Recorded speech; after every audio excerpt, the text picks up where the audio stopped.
દેશની પ્રતિષ્ઠિત અને ગુજરાત રાજ્યમાં આવેલી એકમાત્ર જામનગરની સૈનિક સ્કૂલ બાલાચડીની દયનીય સ્થિતિના પગલે વાલીઓમાં વ્યાપેલા રોષ સાથે કલેક્ટરને આવેદનપત્ર પાઠવવામાં આવતા ખળબળાટ મચી જવા પામ્યો છે. છેલ્લા 10 વર્ષમાં એનડીએમાં પસંદગી પામ્યા હોય તેવા બાળકોનો રેશિયો ખૂબ જ ઓછો હોવાનો પણ આવેદનમાં વાલીઓએ આક્ષેપ કર્યો છે. સૈનિક સ્કૂલ બાલાચડી જામનગરમાં 1961થી કાર્યરત છે અને સમગ્ર ગુજરાત રાજ્યમાં જામનગર જિલ્લામાં આવેલી એકમાત્ર સરકારી સૈનિક શાળા છે, જે ખૂબ જ ગર્વની વાત છે.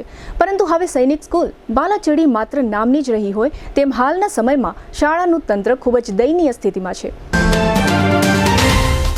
જામનગરમાં હવે ફંક્શન માટે જગ્યા શોધવાની ચિંતા ખતમ, કારણ કે હવે એક સાથે 500 મહેમાનના સ્વાગત માટે તૈયાર છે હોટેલ આરામ.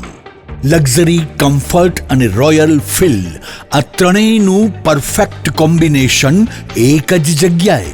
અહીં છે 38 સુપર કમ્ફર્ટેબલ રૂમ્સ, 3 ભવ્ય બેન્ક્વેટ હોલ્સ, જીમ, રૂફટોપ અને એસી રેસ્ટોરન્ટ, જ્યાં દરેક પ્રસંગને મળે રોયલ ટચ.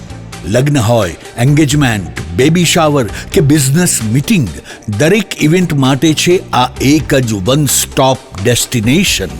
રૂફટોપનો અદ્ભુત નજારો, સ્વાદિષ્ટ ફૂડ, કમ્ફર્ટેબલ રૂમ્સ અને રોયલ હોસ્પિટાલિટી, બધું મળે એક જ જગ્યાએ.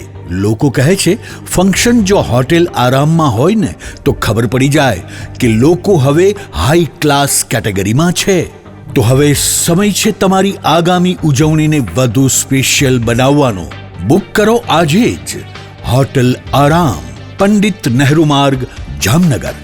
મોબાઈલ 93777 09979. શાળાના વહીવટી તંત્રથી માંડીને લગભગ બધી જ બાબતો ચિંતાનો વિષય બની ગઈ છે. બાળકોનું ભવિષ્ય ધૂંધળું નજર આવે છે, કેમ કે સૈનિક સ્કૂલ બાલાચડીનું નામ સાંભળીને તેની ભૂતકાળની છબીને ધ્યાનમાં રાખી જે વાલીઓ પોતાના બાળકોને મસમોટી ફી ભરીને દેશ માટે કંઈક કરી છૂટવાની કે મા ભારતીની સેવા કરવા માટે પોતાના બાળકોને ભારતીય સેનામાં મોકલવાના સ્વપ્ન જોઈને સૈનિક સ્કૂલમાં મોકલે છે, તેમને અત્યારે ખૂબ જ પછતાવો થઈ રહ્યો છે, જેનું મુખ્ય કારણ છે શાળાનું વહીવટી તંત્ર. આ અંગે વાલીઓમાં વ્યાપેલા રોષ સાથે કલેક્ટર કચેરી સહિતને આવેદનપત્ર પાઠવવામાં આવ્યું હતું, જેમાં સૈનિક સ્કૂલ બાલાચડીની વાસ્તવિક પરિસ્થિતિ વિગતવાર વર્ણવી અને તેમાં સુધારો થઈ શકે તેવી અપેક્ષા રાખવામાં આવી છે. આ અંગે સ્કૂલના પીઆરઓ વિનોદ હરીમકર કહે છે કે બાલાચડી સૈનિક સ્કૂલમાં 575 વિદ્યાર્થીઓ અભ્યાસ કરી રહ્યા છે. તકલીફ હોય તો એકી સાથે બધા વિદ્યાર્થીઓના વાલીઓ વિરોધ કરે, પરંતુ અહીં તેવું છે નહીં. બાકી નિયમ મુજબ જમવાનું બનાવવામાં અને આપવામાં આવે છે, જે અમે પણ ખાઈએ છીએ. શિક્ષકો નિયમ મુજબના છે. મોબાઈલ કોઈ પણ વિદ્યાર્થીઓ રાખતા નથી. સ્વિમિંગ પુલનો પ્રશ્ન હતો તે દૂર થઈ ગયો છે. બાકી એવી કોઈ વાત છે નહીં.